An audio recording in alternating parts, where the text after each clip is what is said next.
అమరవీరులకు నివాళులు అర్పించుకుంటూ ఉద్యమకారులకు న్యాయం జరగాలని ఏండ్ల నుండి పోరాడి తెలంగాణ సాధించుకున్నాము. ఉద్యమకారులు ఎంతో మంది ధర్నాలు, రాస్తారోకోలు అన్ని కార్యక్రమాలు పాల్గొని మరి కష్టపడి మరి రాష్ట్రంను ఏర్పరచుకున్నాము. అప్పటి నుండి ఇప్పుడు వరకు మరి ఉద్యమకారులకు మంచి న్యాయం జరుగుతలేరు. మరి ఇప్పుడు కాంగ్రెస్ ప్రభుత్వము వచ్చినాక ఉద్యమకారులకు 250 గజాల జాగా, 25,000 పెన్షన్, వాళ్లకు ఈ ఉద్యమకారులకు ఇవన్నీ కల్పిస్తామని, ఆర్థిక పరిస్థితులు మంచిగా లేకున్నా గానీ వాళ్ళు ఉద్యమంలో పాల్గొని వాళ్ళ కుటుంబాలను రోడ్డున పడేసినట్టు అయిపోతుంది. కాబట్టి వాళ్ళకు న్యాయం జరగాలని ఇన్ని రోజుల నుండి పోరాడి ఇంతవరకు వాళ్ళు ఉద్యమకారులుగా మిగులుతున్నారు. కాబట్టి నిన్న కమిటీ వేసుకోవడం జరిగింది. చాలా సంతోషము. ఈ కమిటీ మరి ఉద్యమకారులకు న్యాయం చేయాలి, న్యాయం చేస్తారని ఆశిస్తున్నాము.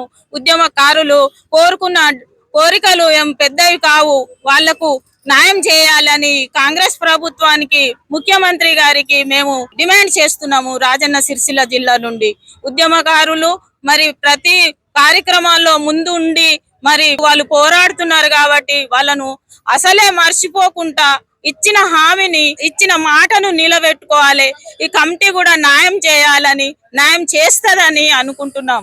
జై తెలంగాణ. తెలంగాణ ఉద్యమకారుల పోరాట ఆధ్వర్యంలో మరి అనేక కార్యక్రమాలు, పోరాటాలు చేయడం వల్ల ఈ రోజు కాంగ్రెస్ ప్రభుత్వం దిగివచ్చి మరి నిన్న 679వ జీవో నంబర్ను విడుదల చేయడం, మరి కేకే కమిటీ వేసినందుకు మేము హర్షిస్తున్నాం. ఎందుకంటే ఉద్యమకారులకు ఇచ్చిన హామీలు ఏవైతే ఎన్నికల ముందు 250 గజాల స్థలం అన్నాడు, మరి ప్రతి నెల కూడా 25,000 పెన్షన్ అన్నారు, ఉద్యమకారుల సంక్షేమానికి పెద్దపీట వేస్తామన్నారు. మరి అదేవిధంగా హైదరాబాద్లో 100 ఎకరాల్లో శృతి వనం ఏర్పాటు చేస్తామన్నారు. మరి ఉద్యమకారులకు ఆత్మగౌరవం ప్రతిబింబించే విధంగా మరి ఆత్మగౌరవాన్ని కాపాడతామని చెప్పి మరి చెప్పినటువంటి ప్రభుత్వం మరి అధికారంలోకి వచ్చి 2.5 ఏండ్ల దాటినా కూడా మరి ప్రభుత్వం స్పందించలేదు.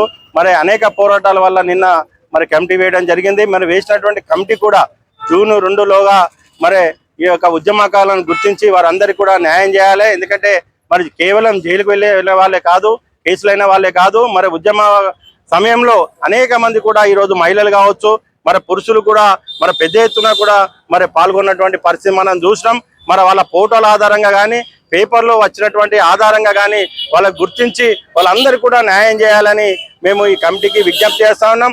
ఏదో తూతూ మంత్రంగా కొంతమందికే ఏదో గుర్తించినాం, మేము ఇచ్చినామని చెప్పి తూతూ మంత్రంగా కాకుండా మీ యొక్క ప్రతిష్టంగా, ఎందుకంటే ఇక్కడ చాలా మంది కూడా ఉద్యమంలో ఆర్థికంగా మరి వాళ్ళ కుటుంబాన్ని పక్క పెట్టి ఆర్థికంగా చితికిపోయిన వాళ్ళు ఉన్నారు, కొంతమంది మరి చనిపోయిన వాళ్ళు ఉన్నారు. చనిపోయిన కుటుంబాలకు కూడా 25 లక్షల ఎక్స్గ్రేషియా ఇవ్వాలని, అదే ఆ కుటుంబాన్ని కూడా మరి ఉద్యమకారులకు ఇస్తున్నటువంటి గుర్తింపు విధంగా ఆ గుర్తింపు ఇవ్వాలని మరి ఈ రోజు మేము డిమాండ్ చేస్తా ఉన్నాం ఈ ప్రభుత్వాన్ని.